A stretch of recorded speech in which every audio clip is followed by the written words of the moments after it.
عقل مند سوچ کر بولتا ہے اور بے وقوف بول کر سوچتا ہے۔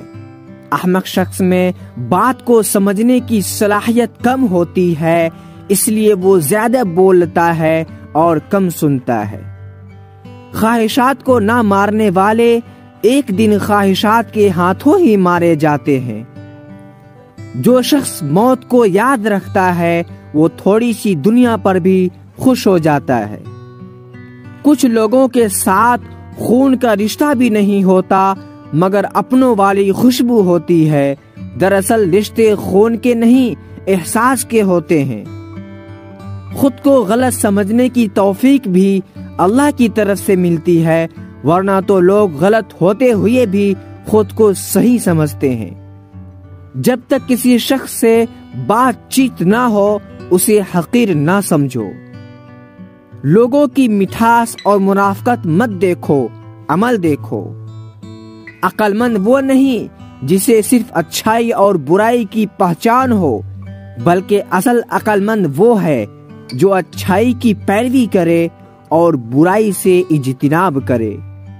تربیت اچھی ہو تو انسان کا ضمیر خود اس کے کردار کی حفاظت کرتا ہے۔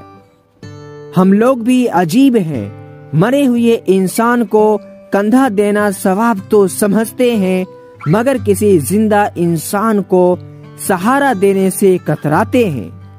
معافی نہایت اچھا انتقام ہے مگر دوبارہ اعتبار حماقت ہے۔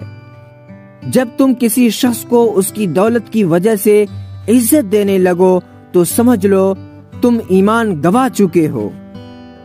انسان کا زوال تب شروع ہوتا ہے جب وہ اپنے ساتھ رہنے والے لوگوں سے منافقت شروع کر دیتا ہے۔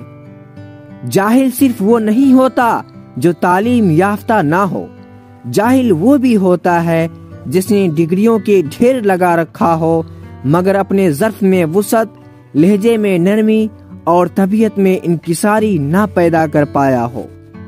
الفاظ، مثالیں اور تجربے صرف علم و حکمت رکھنے والوں کے لیے ایک نعمت اور خزانہ ہے اور جاہل اور احمق کے لیے ردی کا ٹوکرا۔